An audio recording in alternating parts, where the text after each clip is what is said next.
Welcome, folks, to the 8th episode of the PureJoy Podcast, a bi-weekly exploration into what brings people joy. I am your host, M, and today my guest is someone very important to me, someone very special to me, and is my sister-in-law, Susie. We're going to find out what brings her joy today. So if you give me just a few moments, we're going to switch on over to that scene and prepare.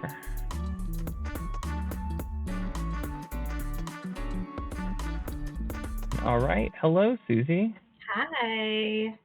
How are you doing today? Hello. I'm great, thanks. How are you? Doing very well.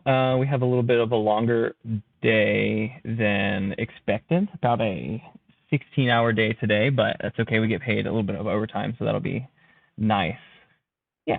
Just a little tired. So but if you're you... in Sedona. So. Yes, we are in Sedona, and that is absolutely glorious. The weather is beautiful. The nature is beautiful. So the work can't bring me down. Yeah. I can't do it. It's a beautiful place to be. Why don't we start off with just you introducing yourself just a little bit. Tell us a little bit about who you are, and introduce yourself a little bit. Okay, well, I'm Susie. I am your sister-in-law. I am married to your oldest brother, Darin. We will be married next month. Oh my gosh, can you believe this? Almost 10 years. 10 years. Yes, 10 years we will be married. That was our elopement. 10 years ago we eloped. Okay. And then we waited and had like a big wedding, which you were in. Yeah. Almost 8 years ago. A little over 8 years ago. Okay. So we've been together for a while. When you two got eloped, was that? I mean, my memory is awful. I can't remember. That's okay, because things you were that like happened 2 days living ago. in St. Louis, I think then. 10 years ago, I would have been graduating high school. Yeah. So I was living in St. Louis. Was that? Did you? My question I think was, did you guys make a big announcement? No, it was secret. It was a totally secret. Nobody knew. Okay. Yeah. Okay. So it was a total secret. Nobody knew. We just told everyone the day we eloped is the day we told people that we got engaged. Okay. Yes. And then we waited and had the big wedding like 2 years later. Okay. Mm-hmm. Okay. Fun. And then slowly we've told people, as it comes up or whatever. Right. That makes sense. A lot of people were upset, as I would be upset if my daughter went off and eloped. But, I mean, everyone's okay with it now, obviously. But. Yeah, I mean, a general elopement doesn't have, I feel, a big family wedding to follow.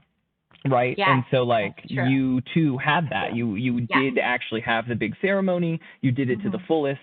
And it was, theoretically, if you hadn't told anyone, nothing would have changed about it. Exactly. Right. Exactly. So, yeah. It was special. Get over it. It was just the two of us.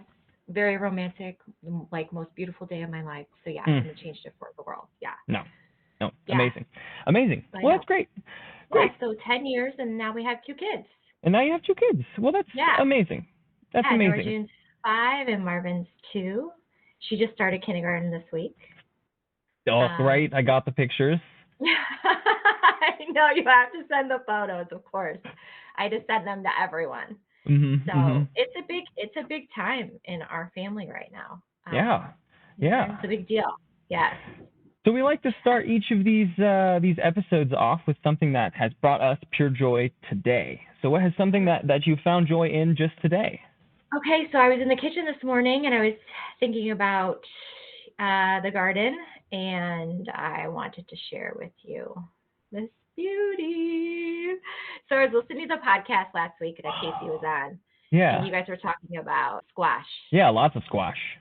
And how, you go to the grocery store and it's like the same stuff every day.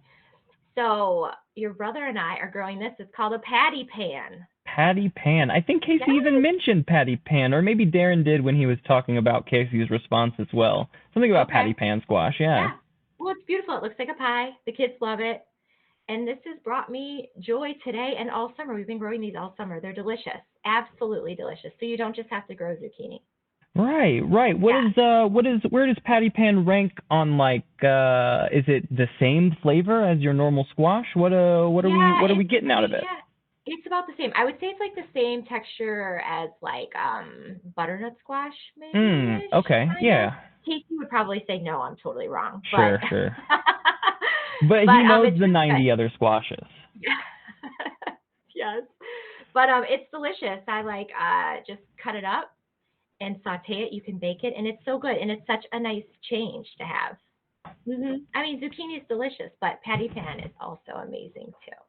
So Yeah. that's what's brought me joy this morning. That is wonderful. Yeah. I think. What about you? I mean, as we were talking earlier, I am in Sedona, and that has brought me joy for like 4 days. I sent you the pictures that we took last night. Just like we got lost out on this trail. We meant to take like a 4-mile hike. It was going to be a little long after a day of work, but worth it because we only get one day to really go experience it. And we got lost, and it was getting dark, and we were about an hour and a half walk away from the parking lot, and it was already getting dark.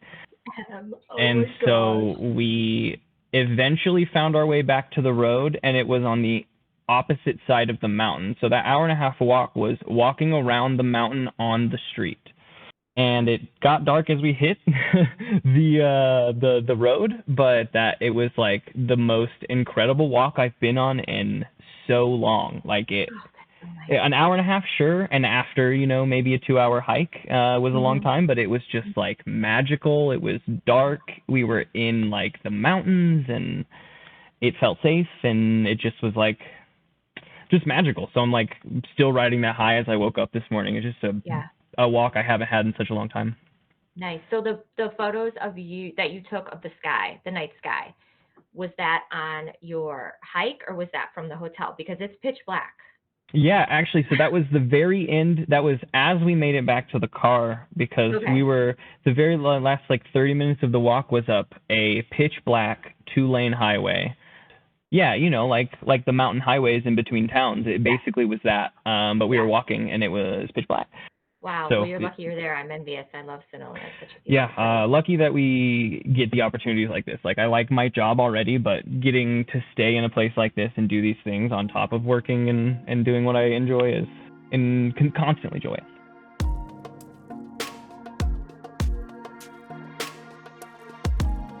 A little sharing of joy for our day.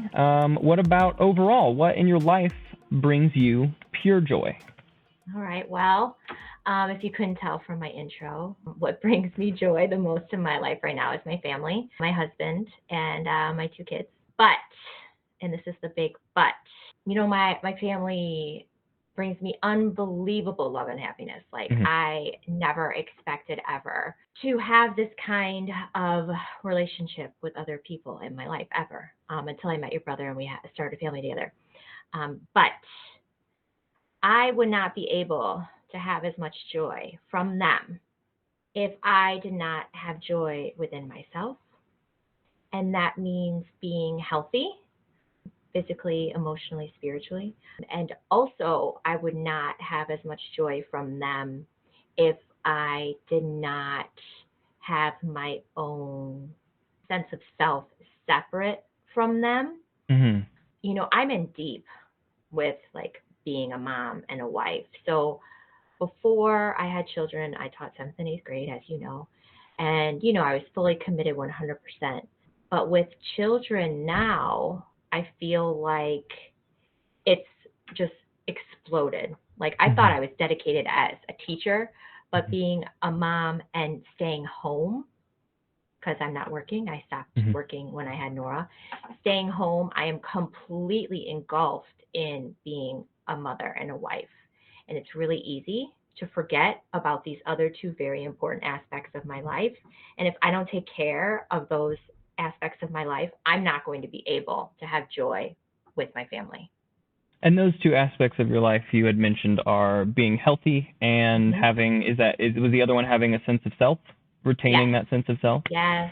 Yeah. So your overall joy in life you do find in your family, but that would not be maintainable maybe without these 2 other things, being healthy and having your own sense of self. And I guess like I would say that even I mean, even introducing you, I might have fallen a little bit into that. I always try to give someone a little bit of a title, an old friend, a new friend, a community member. In your case, I use sister-in-law. So like in introducing you, I kind of tied you into being a wife, and Right. and then immediately we talked about a little bit of your children. So we were tying in kind of that you were a mom. And I think it interests me the way that you have introduced this. Is I think without intending it, I introduced you as a wife, Susie, and then when you had immediately talked, you talked about these are my children. I am a mother, but not defined as a mother. Right. Right. So I think I'll think about how I do that in the future, because it, that isn't necessarily who you are. You are Susie, and these are things about you. But that's our relationship. Like, that's our connection. That's true. Yeah. Who is Susie to you? She is my sister-in-law. Yeah. Yeah. Married to your brother. Definitely. Stuck with me. Definitely. Yeah. Yes.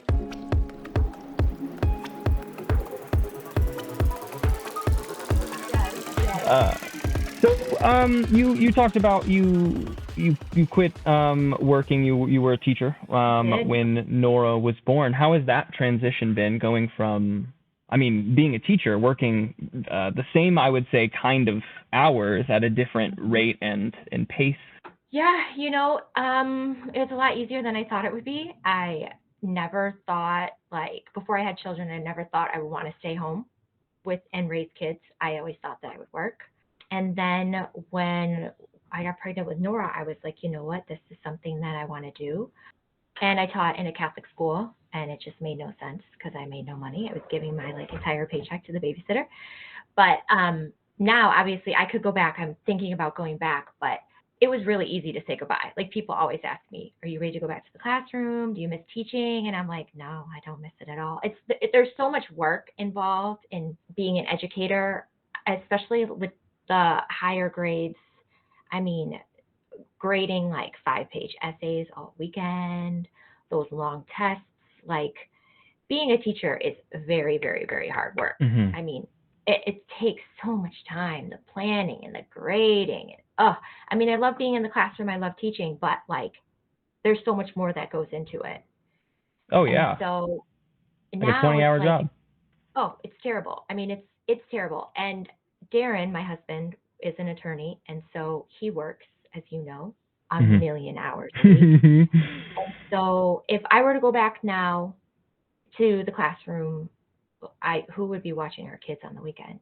Because I would be grading and planning, and he's working all weekend. So that in the back of my mind has made it easier to not go back to the classroom. And just with the pandemic, I mean, I don't want to go teach in the classroom, Yeah, it's hard to think about getting into a general public sector, but children. Yeah. It's hard. And plus, like, worrying about 30 kids, like, giving you the middle finger behind your back, like, what would I rather do? Also, you're just not. We were listening to a podcast on the way from Phoenix to Sedona about the teacher shortage right now, and about how, a lot of it all actually stems from just like how underappreciated teachers are, be that financially or just like in speech, like the way that people talk about teachers or the way that people respect teachers is all to the ground, and that, gives teachers no incentive to return to work, because that, like, if you are going to go back to work, it's only for the children. It's not for the money. It's not for the, the experience. You're experienced as a teacher at this point. You don't need more experience. You're already the expert. Or just the culture doesn't treat teachers in America as an expert. Right. And I do have to say, I was very lucky. I mean, I worked at a great school. I had a great principal. I'm still close with many of my students. My last class that I had for 7th grade just graduated from high school this year. So they're starting their freshman year. And I had a former student and a former, his mother over like a couple weeks ago to celebrate him going off to school. Oh, that's amazing. Yeah, so I was very, very, very lucky. Very, very lucky. And when I went back, I had Nora in November, and then I went and finished my contract, or I was on maternity leave for 3 months. And then I went and finished my contract from like March to June. And during that time when I was working, a parent of a student was watching Nora. So, I mean, I was really lucky, really, really, really lucky. If I could go back to that situation, I would maybe consider it, even though the pay is awful. But I mean, it's a calling. It's a vocation. Yeah. Like teaching is a vocation because, like you said, it's just underappreciated. It's a lot of work. So yeah, the transition to being a stay-at-home mom was not challenging. Do you think that maybe you feel, because you like you said, you love teaching, that is something that you actually enjoy doing. Do you think that you were able to apply like that kind of vocation to raising your children? Like you'd already been a teacher. Sure. Was that like super helpful? Oh yeah, 100%. Yes, 100%. It's especially now. I mean, I didn't do early childhood, so I'm certified to teach junior high and high school. But with Nora getting older, I can easily apply, those skills to, educating her, teaching. I mean, I don't know how to teach kids how to read, but I mean, yeah. You know how to like help them up that reading level once they begin. So Definitely. you have I think your learning curve might have been this first like 8 years, right? And then after that, it's going to start tapering off into your comfortability range. Yeah, my classroom management. Sit down and be quiet. Yes, my strictness. No, that's not me. That's Darin. But I did have a very nice classroom. I was very, very strict. I mean, there's different ways to teach. I think that my favorite teachers were able to rein in the classroom without being strict or without being like openly strict. Like you knew they were being strict, but I don't know. There's an approach. And the teachers I think I remember the most are the ones that approached that in the right way and got us like, we listen because we respect and not because we fear. Is always the best way, I think, to go about it. At least to come out of it thinking.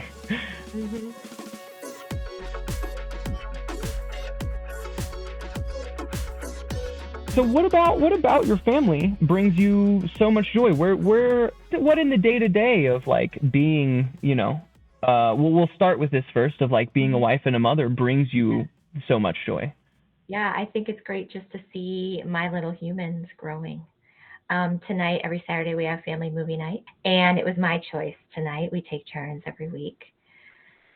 And I just love seeing the looks on their faces, when they're exploring something new. I mean, everything is brand new to them. So we watched Zootopia. I don't know, have you seen it? It's a cute Love movie. Oh my gosh, it's so cute. But there's a lot of scary parts. Scary parts? And running behind the couch and just watching them experience things for the first time is just, I mean, it like brings tears to my eyes. We went to the shed a couple weeks ago, and when you walk out, there's like the along the lake, there's that like seawall. I don't think it's called seawall, a lake wall, I guess. I don't know. And the waves were like crashing up and then like coming up onto the concrete, and the kids had their feet in it, and they just thought it was like the coolest thing in the world. And that's just, it's amazing to me to see what life is like through their experiences. Yeah, experiencing some of their joy like secondhand, because it's hard nowadays, I think, as an adult to find joy in splashing in a puddle until you see someone else finding that joy splashing in a puddle. And I bet even more so if it's your own children watching them, that that is that like creating a memory or being a part of this moment. Yeah, and it's such a big deal. Everything is like, a big deal. It's all or nothing. Yeah, it's really special. It's really special. So that's what I love. I just love being able to be a part of their life and to show them a little bit of the world. It's just a magical thing. What has been the most surprising thing about where have you been shocked to find the joy in raising children? I think it's really hard to remember that their brains aren't the same as ours and that they're wired differently at this age. And so I've been really surprised at how hard it is to like talk to a child who's having a hard time. A ball of emotions, and you really have to like pull yourself back from the situation and say, okay, this is not how their brain is like working right now. It's been really challenging. I mean, a ball of emotions, one of them is at this point in time. And the other one just gets really upset really easily and shouts. So we're working on that. So it's surprising to me, definitely, like how challenging the emotions are. But I mean, we're getting through it. And your brother's really good with them. He's really good at like talking to them. And I mean, we've done the research. I've read the books, about how their brains work or whatever. I Right. try to follow the the instructions or the guidance, but it's challenging. It really, I mean, is. I think that we try so much to at least approach things from a logical standpoint, even especially our emotions as like humans and in getting older. I feel like the more I get older, the more I try to approach especially my emotions from a logical standpoint, like break them down so that I don't have to be angry. I can like get to why I'm angry and then approach or like assess that and get to the bottom of it so that I'm not angry or sad or whatever I'm feeling for the moment. It even helps to do that when you're feeling happy. Like, what about this moment has made me so happy? Right. So that maybe you can work to find more of that. It is that's like a learned skill, 100%. Yes, and you have to be very reflective. Right. And it took me a long time. I used to feel an emotion and then just be that emotion for the rest of until it was gone.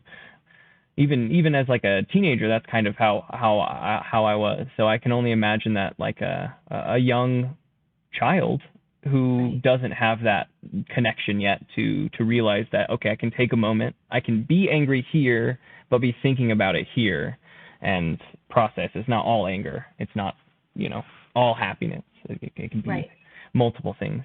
More than one, yeah. And I think that's important. We try to tell Nora, you can have more than one emotion at the same time. And just being able to identify how she feels is super duper important. And for us, and I think that like connects with how I look at taking care of myself. Like what you just said about how you have to like identify how you feel. I think that's part of what I try to do to make sure that I'm healthy enough to be a good mom. Yeah. I think it's a hard skill just to attempt to break down what you're feeling. I think even the first time I started thinking about attempting it, it took me several years to be able to actually like do it and like not just feel that thing, but think about why I'm feeling this thing. It took me a long time of contemplation to be able to like just kind of pull myself out of the emotion a little bit. And it's great that the two little bundles of energy and emotions have you two who are, who think from a logical standpoint to help approach this. Because one, it triggers in you to do it on your own so that you can help them do it more when it happens with them. Right. And it kind of bounds. You learn, they learn, you learn more.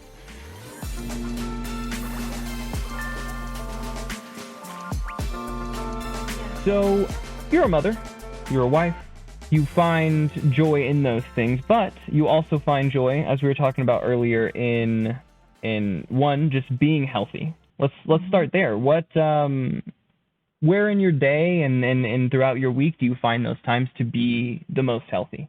So I think there's a bunch of stuff. Number one definitely is trying to be healthy physically. So exercising is very important. And I'm not like in the gym every day. I'm not like at the trainer like your brother, like pumping iron. I like to break a sweat. That's like my goal for the day is just to break a sweat. Break a sweat, okay. So if I'm in the basement exercising on the elliptical or if I'm going for a walk, just doing something so my heart's pumping and it makes me happier. Nora's school now is about a mile north of here. So Marvin and I went and picked her up. So walking there and back is 2 miles. I mean, it's not that much, but I can really haul when I'm just pushing Marvin in the stroller. So exercising is super, super, super important to me. When I'm not exercising, I can tell, I can feel like I'm just not the same person. Yeah. So that's number one. Taking vitamins is very important. I feel good taking vitamins for sure. And then I also really have been working on just breathing. So I read this book, and let me tell you, oh my gosh, it changed my life. I mean, meditating is important. It's meditating. I love to meditate. Here I'm taking a breath right now. But I love to meditate, but breathing is so much easier, and you can like set a timer to remind yourself to breathe. And I find it super duper helpful. So just exercising and breathing, I really feel like I can take care of myself physically. I think that's an incredible point, one that I don't think is brought up too often. Even Casey talked about a little bit on his about how much he enjoys meditation, but I Yeah. find that a lot of people's joy in meditation comes from the fact that there's a moment of breathing. It's a moment of peace, it's a moment of pause. And the people that can clear their minds and get also that out of it, I salute you. I cannot. My mind is unclearable. But I do enjoy when I remember, when I have the thought like, I need to take a breath. Yeah. Because it feels like I needed it. Like I can feel it in my body. Like it feels relaxed. It feels less anxious. I have a lot of anxiety, and often my chest is tight, and I don't quite know what to do about it in a lot of cases. But when I do take a moment and I do try to focus on what's going on in the case of breaking down my emotions and not just being anxious, but why am I anxious beyond the fact that I do have anxiety, so that it will be there, but it still is rooted from a place. Like it's a mental illness, and so it comes from a root in my brain somewhere, and maybe one day I can find the actual root cause, and it might actually help me stoke some of that anxiety. But overall, just like breaking it down does help. But in those moments where I can't, if I can remember to take a breath, it definitely helps pull me out of that. And just I think setting a timer to take a breath is a really strong idea. I really like that idea. Oh wait, you like it? I do. I love that idea. Good. Yeah. So I read this book, and the book is actually about getting sober. Okay. She talks about literally setting a timer every hour. So you're just like aware of your body. Yeah. And it really, really helps, especially in the morning. Like when I wake up and I don't have a child like pushing me, it's so helpful to like stop and like take a few deep breaths just to like start my day. It like centers me. And in the book, she says, every hour you should set a timer. Like, when people like have desk jobs or whatever, and they set a timer to like get up and walk, it's similar to that. She sets a timer to remind herself to breathe. Take a couple deep breaths. Yeah. Yeah. I mean, it's amazing how helpful just that little teeny tiny thing has been in my life. And before I'm ready to like lose it with, something that's happening in my life, if I take a deep breath, it is very beneficial. Very beneficial. Yeah, I think that is a great idea, especially at the start of my day. If I am busy that day, I'll often wake up and my brain is already on because I was like thinking about it in my sleep or whatnot. So I'll wake up in like in go mode, but I don't need to be right when I've woken up. I can take half an hour to wake up and enjoy my space. So a couple of deep breaths will probably go a long way. I might just change the name of my alarm to take a couple breaths, like my morning alarm. That way I wake up, I see it. I start that way, and might help encourage me throughout the day to do it as well. Yeah, you should. And you know what else? Stretching helps too in the morning. Yeah, I have begun stretching before bed at night. It helps like relieve sore muscles in the morning. Yes. I've found there was a few studies I read that like, especially if you do a lot of like active work, active exercise right before you go to bed. I even do it in bed, so it's not super intense stretching. It's just like a little bit to trigger that like lactic acid in the muscles, and I don't know, it really helps me sleep, especially if I'm like tossing and turning a lot. If I stop and stretch, that goes a long way. Do you meditate or no? You don't. Do you ever try? I don't. No. I did try. Maybe I need to just try more. Just keep trying. I mean, it's an acquired skill like any other. It's really hard. Yeah. My mind keeps doing what it did before. I have a difficulty calming it down for the moment of meditation. The meditation doesn't end up feeling different than before, right? Because my brain was still doing the same thing.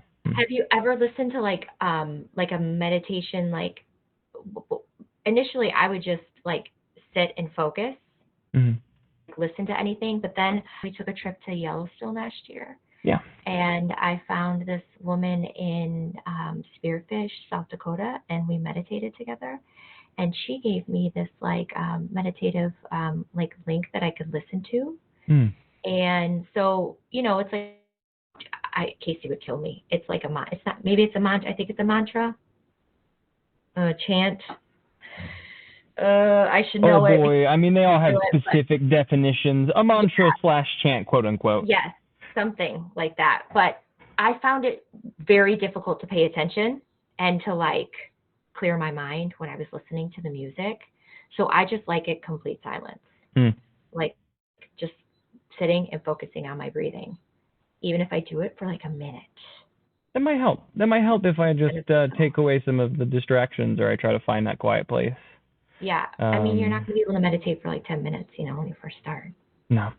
Start with the small stuff. Yeah. It's hard. But yeah, I mean, it is. It's hard just to stop thinking. Yeah. I don't know. It's just hard. It is. So hard. It is. You're supposed to let the thought come in and then leave. And then leave. That's the problem. It comes in and I break it down. And I have 4 thoughts now. Stop. I know, and then I'm like, wait, when is this going to be over? I don't like this part of the music. So yeah, it's hard. It's hard. But just the breathing part of it, has been so helpful for me to maintain just my happiness level.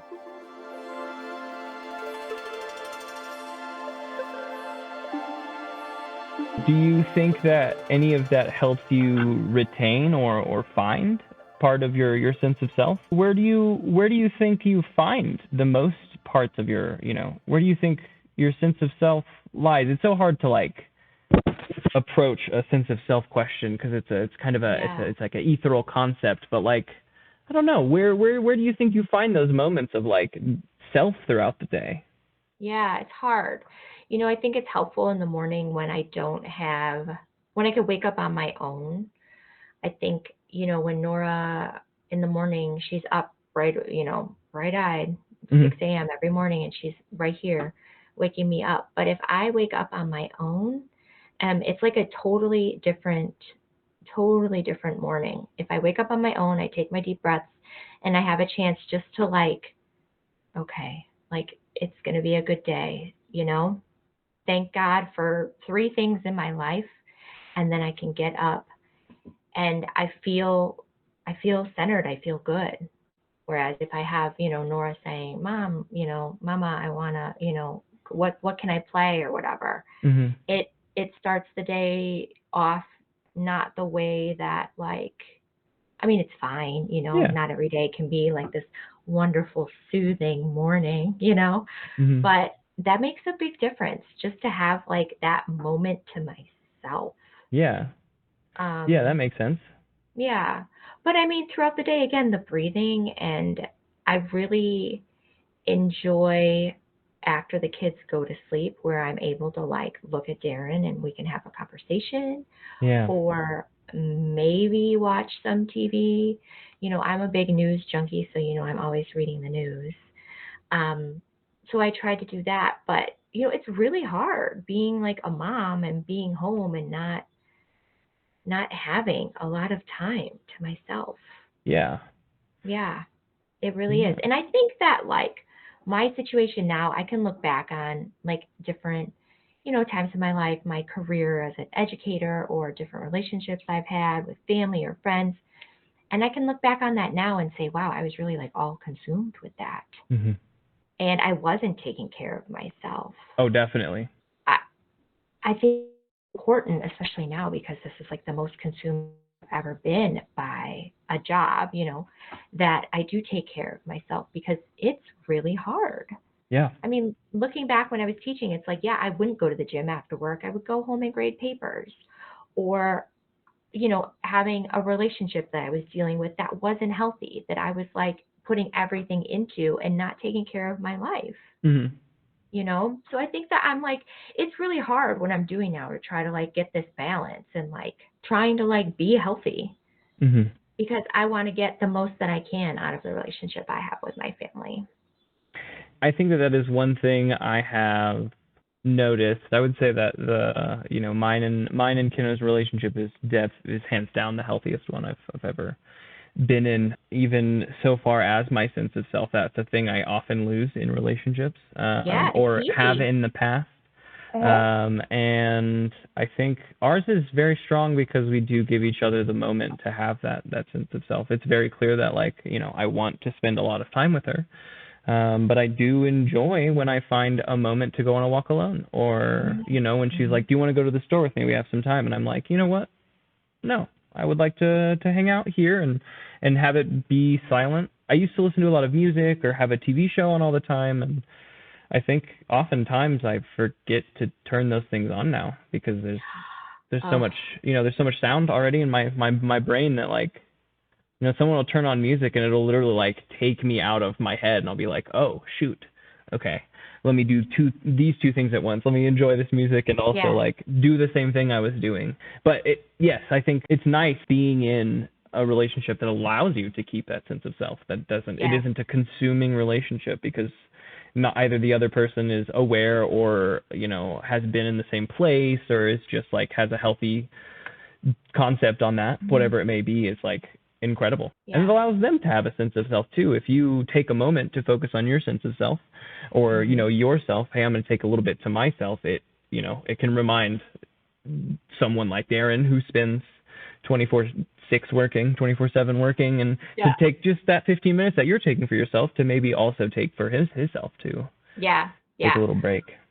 Well, you brought up a good point. I need to put my phone down more often. I mean, it's so bad for me. And I mean, I know I'm not speaking only for myself, but like, it's bad.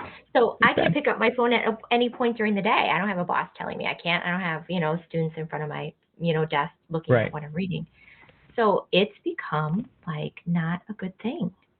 I use my phone for about half of my work also.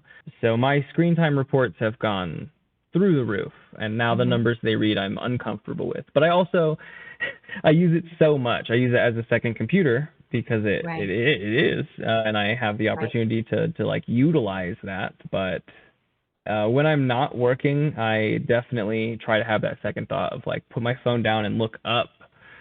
There was like a few days where I don't think I actually like really looked out the window, or I like, you know, I looked up from my phone because I was just so busy and like focused on my tasks, and I was starting to get like a migraine, and I was like, I'm gonna go on a walk, and like it took my eyes like 2 minutes to adjust everything in my range, because it was just not on my screen in front of me. And now every single day, like since that, I realized I was like, oh no, that's not good.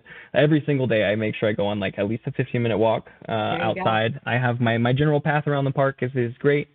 Sometimes it's alone, sometimes the roommates come, and it's a fun time, and it makes me remember to look up and look at something in the distance. Very addicting. I mean, I could read the news all day, every day. Like I could just sit and just scroll and read. And I'm not even like really on social media, you know, so it's not like I'm wasting my time on that. I'm literally reading the news, and it's the most depressing shit ever. It only gets worse and worse. I keep thinking like, oh, we're caught up, so that's good, but it's just like that we're caught up. Tomorrow there's more badness. We listen to a lot of the like podcasts, so it's like Gabe has like 4 to 5 news podcasts, daily news podcasts or something like that he listens to. You have to tell me. After we're done, you have to tell me. I'll send them out to you. He keeps trying to send them to me. I enjoy listening to them with him, but I don't like listening to the news alone because it just makes me sad. Well, I thrive on it. Like I'm just obsessed. But I've been that way since I was a kid. This is nothing new. Like I've always just like, you know, loved to read the newspaper. But now I have a lot of newspapers on my telephone that I can. Right. So many different sources, so many different opinions and approaches to that news too. And you got to read the Chicago paper. You got to read, you know, the New York Times. So I mean, there's a lot of stuff to read. I'm happy that I've defaulted into podcasts. I like the audio medium a little bit more, just because I do spend so much reading a computer that the audio medium is a little bit easier for me to digest. But yes, I mean, we'll do it for hours on end, just like listening to the past few days of news. But I got to put my phone down. I have to put my phone down. And find the moment to enjoy, to find love in the space around you as well. when I go to relax, I'll think to myself, like, oh, I'm going to watch a couple of videos, and then it's an hour later, and I've just been scrolling, and I have lost track, and I have to, like, literally force myself to stop doing it. If I look up, I'm like, oh, I've been doing this for an hour. I can easily fall back into, like, okay. I have to, like, oh, no, I've been doing this for an hour. Let's go do something else. Sleep. Yes, let's go to sleep. Yes, it's no, it's 2 a.m. now, and I've messed up so bad. No, that's Darin. He stays up super duper late. I cannot stay up that late, but yeah. I mean, I just don't get tired before midnight anymore, and if I can make myself get ready for bed about midnight, then it's all good. But if not, I'm up until like 4 because I just can't sleep. Yeah, that's an issue. You got to work on that. Yeah. So wait, yeah. But how many hours? Do you get enough hours? How many hours do you sleep? I try to wake up roughly the same time every day, unless it's work related. I try not to get less than 7, and if I have the opportunity, 8. You know, but I try to wake up about 9:30 every day. That way, I'm still trying to train myself to go to bed at the same time. I've gotten much better at waking up at the same time, which I think is helping me go to bed closer to the same time. You know, I know that I'm gonna be up at 9:30, so I have to go to bed by at least 1:30. Right. Right. Oh my gosh, I could not stay up that late. Oh my goodness. But my kids are up at 6, so you know.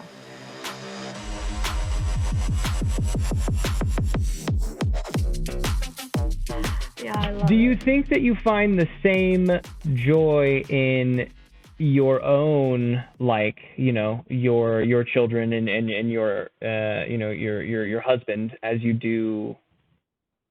Because you are very, like, you've been very family centric since I've known you. Your parents and your brother, you're all very, very close. Is that do you think that's an extenuation of that, like, family dynamic? Maybe. You know, my mom was like, and she's my big, like, example of the crazy parent who's like, oh my gosh, I love my kids so much. You know who I'm talking about, right? The parent or the adult who's like, oh, my kids are the best. And my mom would always say, you have no idea, just wait. And I'd always be like, okay, yeah, whatever, you know. And then I had Nora, and I was like, I don't feel it. Like, I brought her home from the hospital, and I'm just looking at her, and I'm like, okay, where's the feeling? Like, where is it? It didn't show up until she was like 9 months old, and then I was like, okay, she's kind of cool. Like, look at all these things she's doing. Yeah, she's like sitting up, and she, you know, she's kind of cute.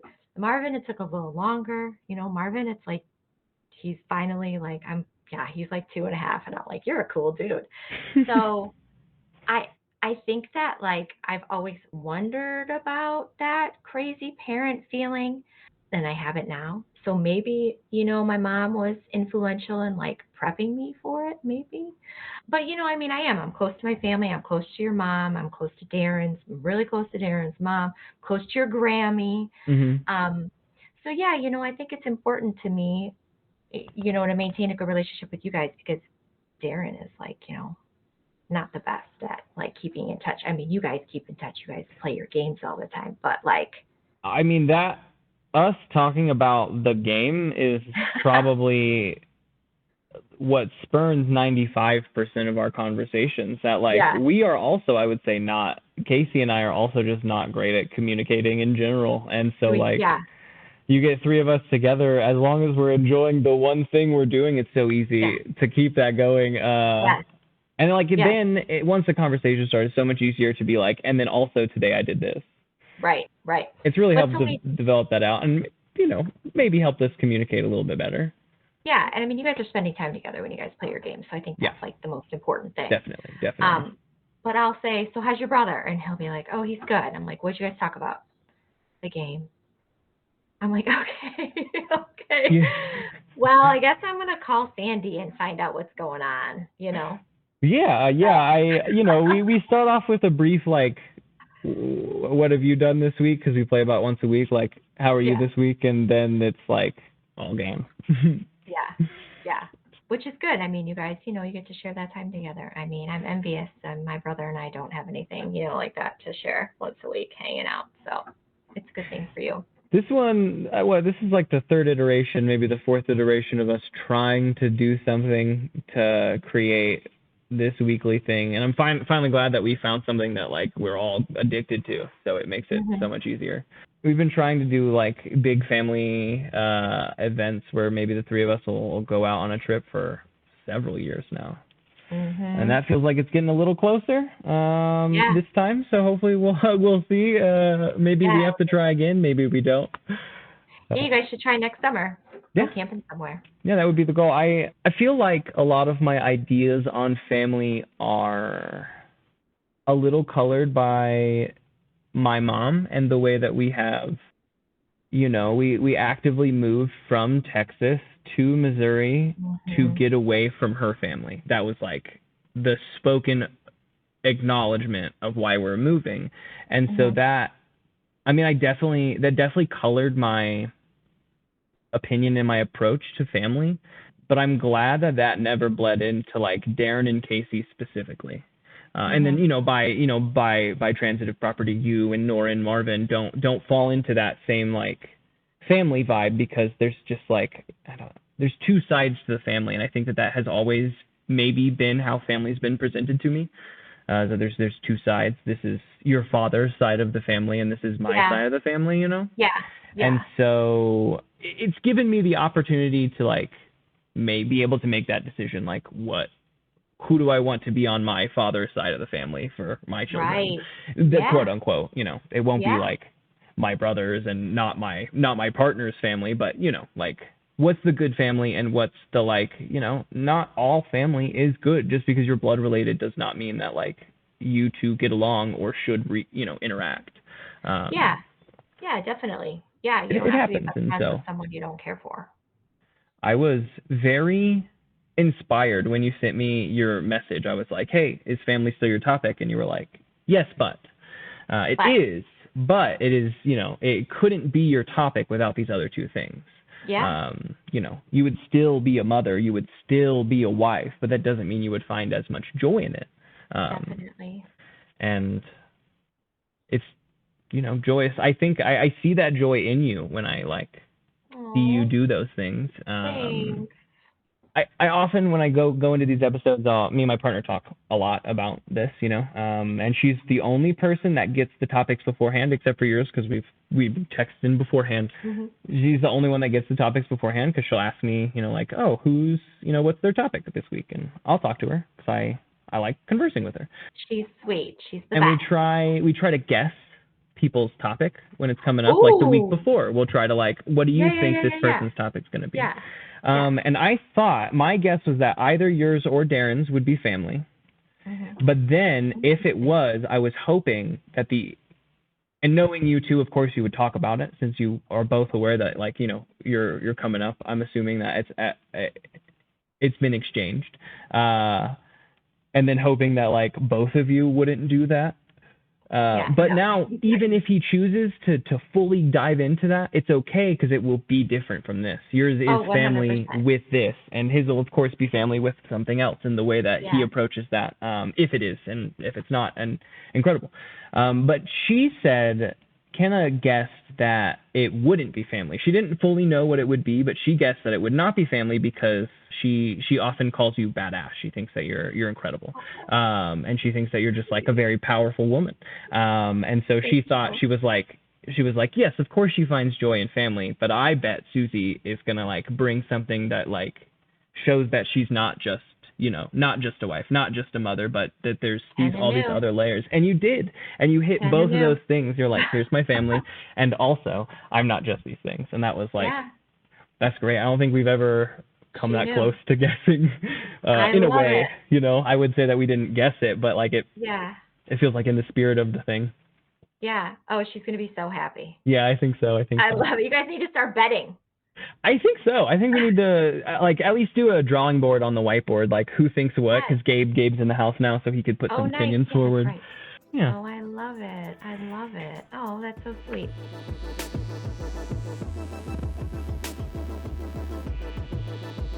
Well, so is there anything about these topics, either being these roles in someone's life or finding your sense of self in the midst of all of that that we haven't broached, that you think about? And well, I think that having an identity separate from my family, I've really tried to spend time with other people besides my family, do things for myself.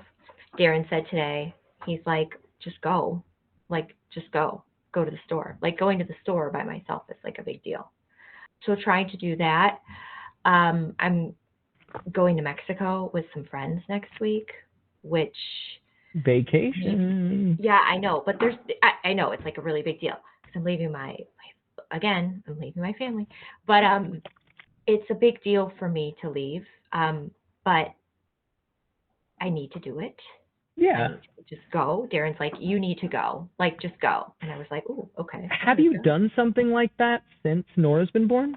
You know what? I was trying to think. I mean, Darin and I have gone away by ourselves. Like, we've gotten on an airplane and left. And then my kids, you know, the kids, they go to your mom's, they go to my parents. Sure. But I've never, I don't think I've gone on like a girls' trip since before I was married, probably. Yeah. So this is a big deal, but you know, there's a lot of things that I can do that don't cost, you know, a ton of money. Oh, sure. To maintain my self identity, you know, my sense of self.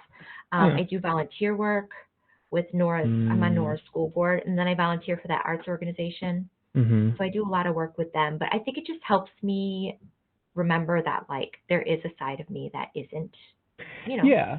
I think a trip like this is very, very good for that. One, because you'll get to be around girlfriends and like friends that are there to like lift you up and have a good time with you. And you'll be able to talk about your children and your family life, but that definitely probably won't be the focus of your guys' trip. And that will be nice.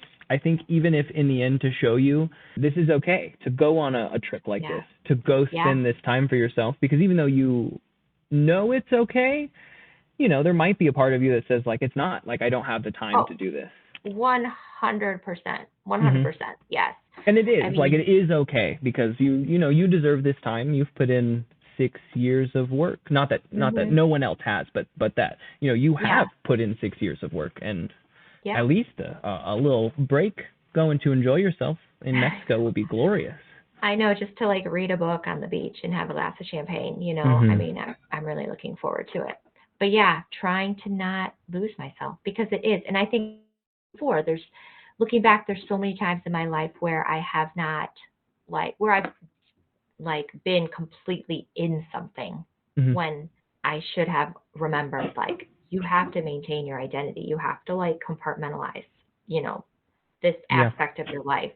And I think this is the most challenging, like, situation I've ever been in, is being a wife and a mom. But it's also, like, you know, they say the most rewarding, and it's what brings me the most joy. But I think this is, it's really helpful that I have a supportive husband and my parents are supportive to help me with the kids. So I just have to remember, like, this is important, and I need to take care of myself. And if I can, then I can take care of my kids. And it's part of who you are, but it isn't all of who you are. Yeah.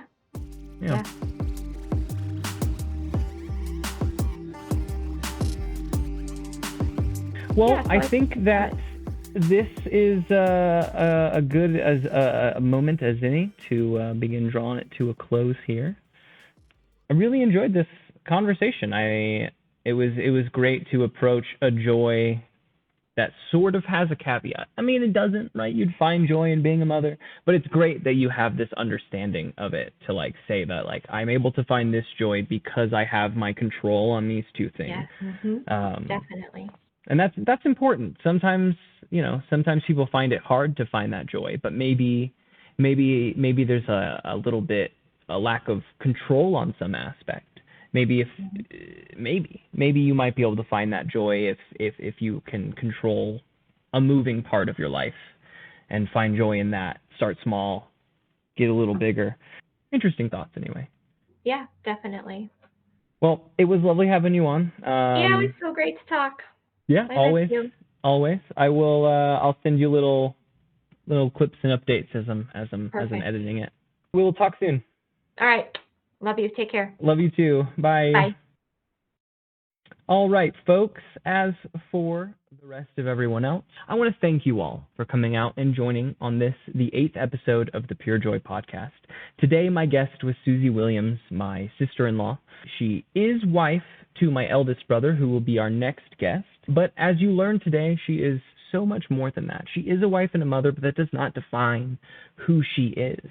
I think that that's important, right? Finding ways to not let, aspects of our life define who we are just because they are an aspect of our life. Finding joy in them, but not letting the pursuit of that joy maybe define us, because sometimes maybe we can get lost in the pursuit of it. It's all good thoughts, all good things to think about, and my brain is going on how to find joy in these things, and maybe how to break down joy a little bit more and get to the root cause of why this thing gives you joy. Might help find that joy in other subjects. So I want to give a few thanks. One, to Susie for coming out and being a guest on the podcast today, finding time in her day to come share her joy with us. I want to thank, of course, my partner for being incredible and supporting and loving and giving me time to be me in my day and do this, and really just supporting this is incredible, and I appreciate her more than I can put into words. Lastly, I would like to thank MioWnize and M3rda for allowing me to use their music on this podcast. If you enjoy their music, check the information down below.